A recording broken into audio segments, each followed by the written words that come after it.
Bonjour à tous et bienvenue dans ce nouveau module qui concerne la fonction exponentielle de x. Et tout d'abord, comme d'habitude, je vais passer un tout petit peu de temps à vous expliquer la motivation de ce sujet. Donc, la fonction exponentielle permet de modéliser certaines évolutions très rapides, en fait, qui interviennent dans la vie de tous les jours, ou presque. Par exemple, la croissance de bactéries dans un milieu peut être décrite par une fonction exponentielle. Aussi, la croissance démographique dans certains pays peut aussi être décrite par une fonction exponentielle qui montre à quelle vitesse peut augmenter cette démographie. On dit que ces croissances donc sont exponentielles. En outre, cette fonction elle possède des propriétés algébriques remarquables, comme on va le voir, qui sont très intéressantes, qu'il faut étudier en détail afin de mener une étude de fonction complète. Voilà. Donc c'est une petite motivation, mais sachez bien que effectivement la fonction exponentielle est une fonction très intéressante dans la vie de tous les jours. Et vous allez en voir de nombreux exemples lors du passage de bac. Chaque année, il y a une partie, quasiment, d'un exercice qui concerne la fonction exponentielle parce qu'elle joue un rôle très important.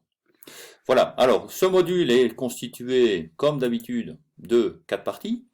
Donc, en plus de la motivation, la première partie sera les rappels, puis nous ferons un petit quiz sur les rappels pour voir que ceux-ci sont bien assimilés. S'ils ne le sont pas, je vous demanderai d'aller refaire les rappels. Sinon, on passera aux méthodes. Donc, comment résoudre des exercices. Et puis enfin, vous serez amené à résoudre des exercices par vous-même. Alors, quels sont les rappels pour la fonction exponentielle? D'abord, nous allons montrer son existence. Cette fonction existe et est définie de façon univoque. Nous allons montrer quelles sont les variations de la fonction. Comment est-ce qu'elle varie? Est-ce qu'elle croît? Est-ce qu'elle décroît? Est-ce qu'elle a des maxima ou des minima? Nous allons voir ça en deuxièmement. Nous allons voir sa représentation graphique, à quoi elle ressemble. Enfin, nous allons passer à connaître les propriétés algébriques de cette fonction, donc qui vont nous permettre de faire pas mal de calculs. Ensuite, nous allons voir le signe de la fonction, donc est-ce que cette fonction est positive, négative, est-ce qu'elle croise l'axe des x plusieurs fois, ou des choses ainsi.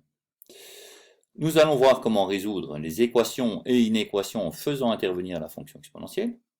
Et enfin, nous allons, comme pour toute fonction, aller vers l'étude des limites et de la croissance comparée de cette fonction par rapport à la fonction y égale x en général, et faire des études de fonctions générales.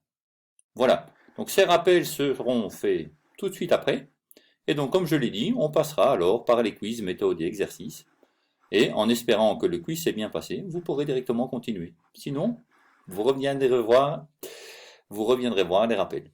Voilà, donc c'est moi, je ne me suis pas présenté cette fois-ci, mais vous me connaissez maintenant, je suis Renaud Vallée, et c'est moi qui vais vous présenter la suite, dès que possible, dès que vous êtes prêts. Allez, je vous attends donc pour les rappels. À très bientôt.